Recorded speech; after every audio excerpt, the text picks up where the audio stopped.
انہوں نے سارے لاہور اور سارے پاکستان کو سیل کیا، پابند کیا کنٹینروں سے۔ انگریزوں نے قرارداد مخالفت نہیں کی، قرارداد پاکستان کی، لیکن ان انگریز کے ایجنٹوں نے لوگوں کو 20 میل اور 12 میل لوگ بیچارے بوڑھے چل کے آئے، اور پاکستان کی تاریخ کا بہت بڑا جلسہ مینار پاکستان میں ہوا۔ ہم کیا چاہتے ہیں؟ ہم اداروں سے لڑائی نہیں چاہتے، ہم فوج سے لڑائی نہیں چاہتے، ہم الیکشن چاہتے ہیں۔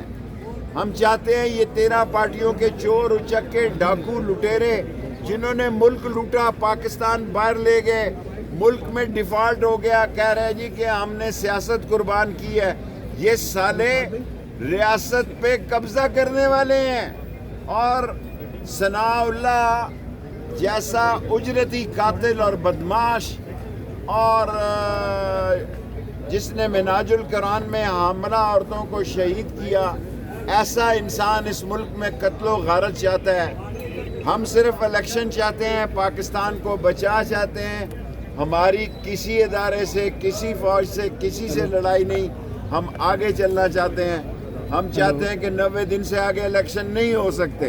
سپریم کورٹ میں ریٹ کر دی ہے، کل لگے گی، آج لگے گی، انشاءاللہ تعالی 90 دن پہ الیکشن ہوں گے۔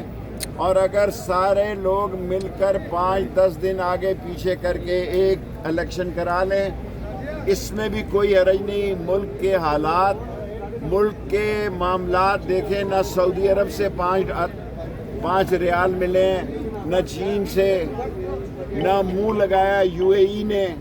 اس نے اپنے 8 مہینے کے تیل کے بعد بھی سعودی عرب نے پیسے بند کر دیے ہیں۔ اور ہمارے پڑوس میں دیکھیں کس طرح صلح ہو رہی ہے، سعودی عرب کی، ایران کی، لبنان کی، بحرین کی، اور ہمارے ملک میں یہ اجرتی قاتل عوام سے للکار رہا ہے، لڑ رہا ہے۔ رانا ثناء اللہ ٹائپ کے لوگ، ان کو اپنی سیاست، اصل وجہ کیا ہے ایک لائن میں بتانا چاہتا ہوں۔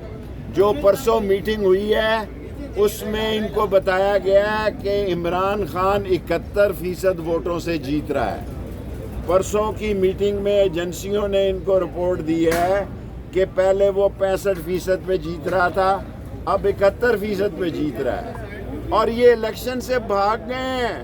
ہم نے ان 13 پارٹیوں کو سیاسی طور پر دفن کرنا ہے، اور مفتی محمود صاحب کی اولاد جو فضل الرحمان آج پاکستان میں آصف زرداری کی طرح اور نواز شریف کی طرح گالی بن چکی ہے، اور دعا کریں کہ فضل الرحمان اور آصف زرداری اور نواز شریف ان کو صحت نصیب نہ ہو، یہ نہ ہو کوئی اور ہی بریکنگ نیوز آ جائے۔ اور میں تمام اسلام آباد کے لوگوں کو کہتا ہوں کہ FC کی جتنی بھی خدمت ہو سکے ان کی خدمت کریں۔ FC والوں کو افطاری دے، سحری دے، پانی دے۔ 25 تاریخ کو بھی انہوں نے کسی ماں بیٹی پر کوئی تشدد نہیں کیا۔ FC کا رول تاریخی رول تھا۔ میں FC کے رول کو سلوٹ مارتا ہوں، اور جو اسلام آباد جیسے اشفاق وڑائے جیسے منشیات فروش لوگوں نے ظلم کیا ہے، اس کو آئین کے شکنجے میں لائیں گے۔